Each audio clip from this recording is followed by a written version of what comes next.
Vamos a estudiar el siguiente modo de herencia, la herencia mitocondrial.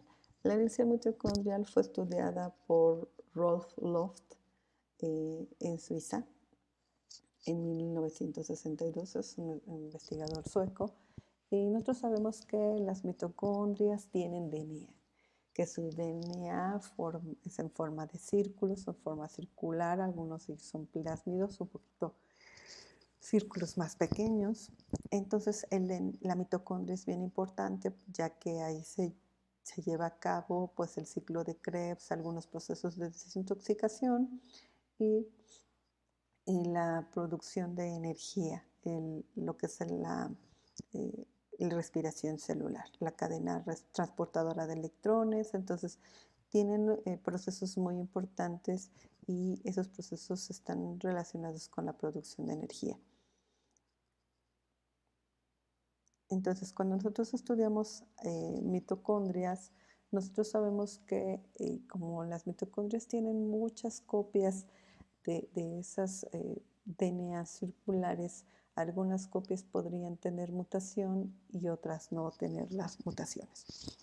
Entonces, en las personas que tienen mutadas sus mitocondrias, es decir, que tienen una enfermedad o característica a estudiar, en este caso siempre van a ser enfermedades, siempre vamos a hablar de afecciones. Nosotros vamos a decir, una persona es homoplásmica cuando en sus células siempre va a encontrar una, dos o una cantidad importante de mitocondrias mutadas. Entonces, yo digo que una persona es homoplásmica cuando la madre o la persona tiene únicamente mitocondrias afectadas y que cuando células se dividen, todas sus células tienen mitocondrias afectadas. Entonces, si la persona tiene mitocondrias afectadas, sus hijos tendrán mitocondrias afectadas y podrían ser homoplásmicos. También existe otro fenómeno que se denomina heteroplasmia o heteroplasmia, en donde las células son heteroplásmicas cuando la persona puede tener células sin mutación y células con mutación, entonces la gravedad de afección va a ser menor. Inclusive la persona podría no enterarse que tiene la enfermedad o la tiene en una forma muy leve, ya que las células que son sanas, que no tienen la mutación, pues lo protegen un poco de la enfermedad. En este caso, estas personas tienen la posibilidad de tener hijos sanos o de tener sanos o tener hijos afectados.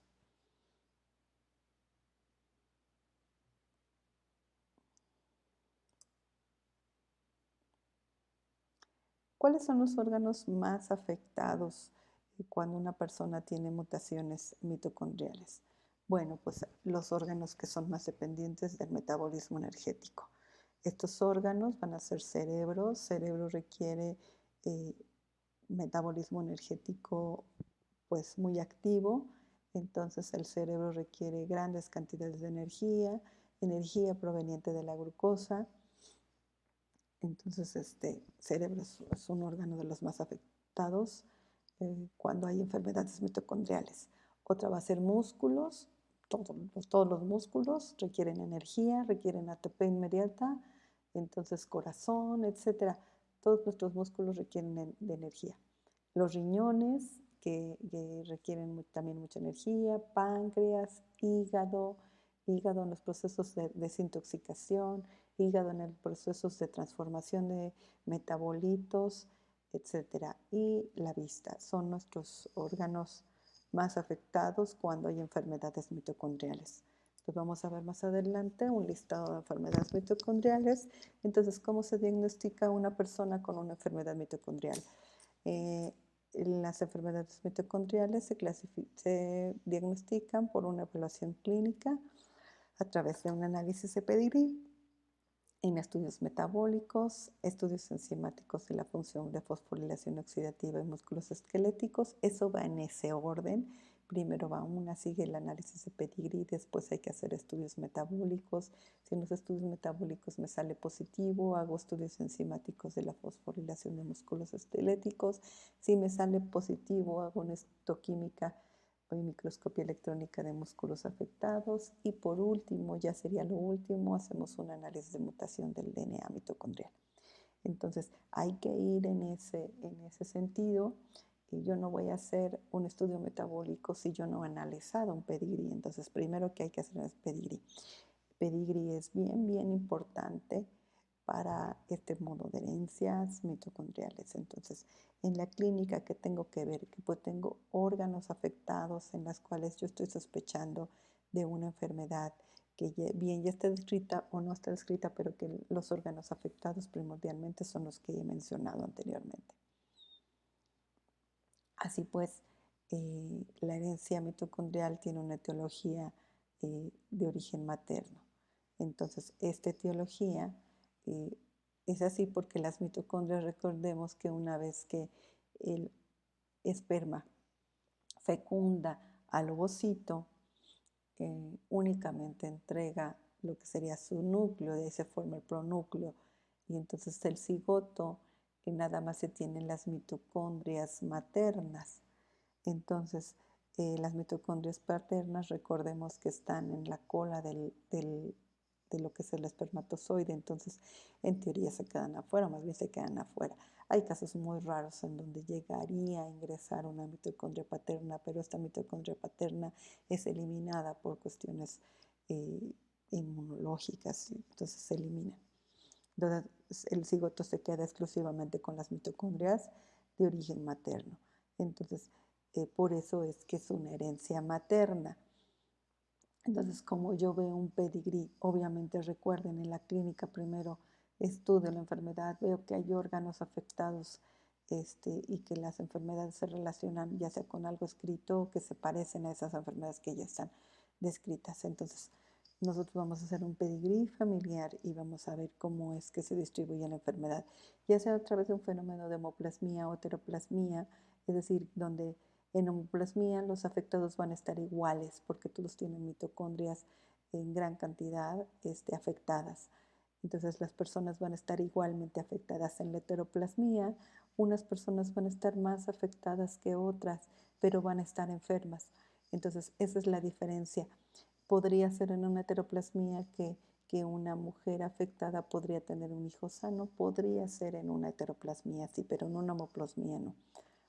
En una homoplasmia nosotros veríamos esto, donde una madre, todos sus hijos están afectados, los padres, no importa cuántos hijos tengan, sus hijos van a ser sanos, pero la madre cuando tiene hijos, todos sus hijos estarán afectados, hombres y mujeres, en donde solo las mujeres podrán heredarlo al 100% de sus hijos.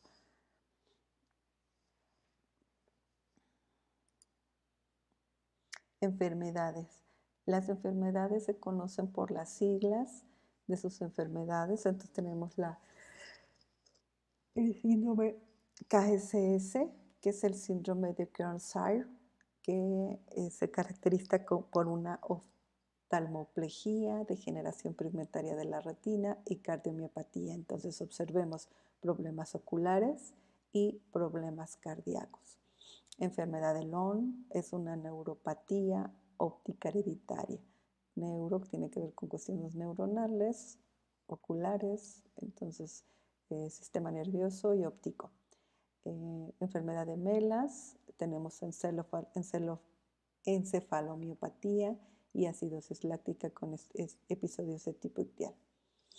Enfermedad de MERV, una epilepsia miocrónica y fibras rojas melladas. Entonces, sistema nervioso y fibras rojas melladas es en músculos, las fibras de los músculos como que se rompen. Tenemos la MMC, que es una miopatía mitocondrial y cardiomiopatía.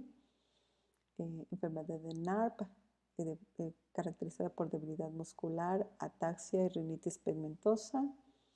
La enfermedad CEOP, oftalmoplejía externa crónica, MNGIE, que es una pseudoobstrucción mioneurogastrointestinal con encefalomiopatía, PEAR, el síndrome de Pearson, que es una falta de la médula ósea y del páncreas, problemas, más que nada que no es que le falte la médula ósea, sino que tiene problemas de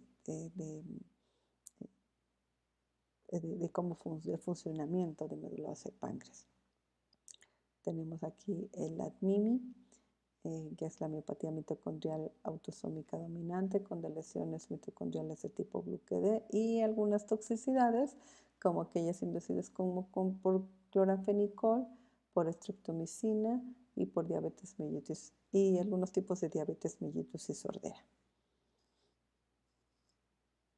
Aquí tengo un ejemplo, la enfermedad del Lone, que causa pérdida indolora de la visión central. Esta enfermedad se va a desarrollar entre los 12 y los 30 años de edad y ambos ojos se afectan al mismo tiempo. Muchas de estas enfermedades no las vamos a ver que se desarrollen desde el nacimiento, sino que va a pasar un tiempo en donde el metabolismo ya es más activo para que la veamos más, que esta se empiece a desarrollar. Tenemos otro ejemplo, el síndrome de Melas, que se caracteriza por convulsiones focales o generalizadas, con episodios de disfunción neurológica transitoria y persistente y fibras musculares rojas rotas en biopsia muscular. En la biopsia, las fibras del músculo parece que están desgarradas. En el Face les voy a subir unas imágenes de las fibras rojas.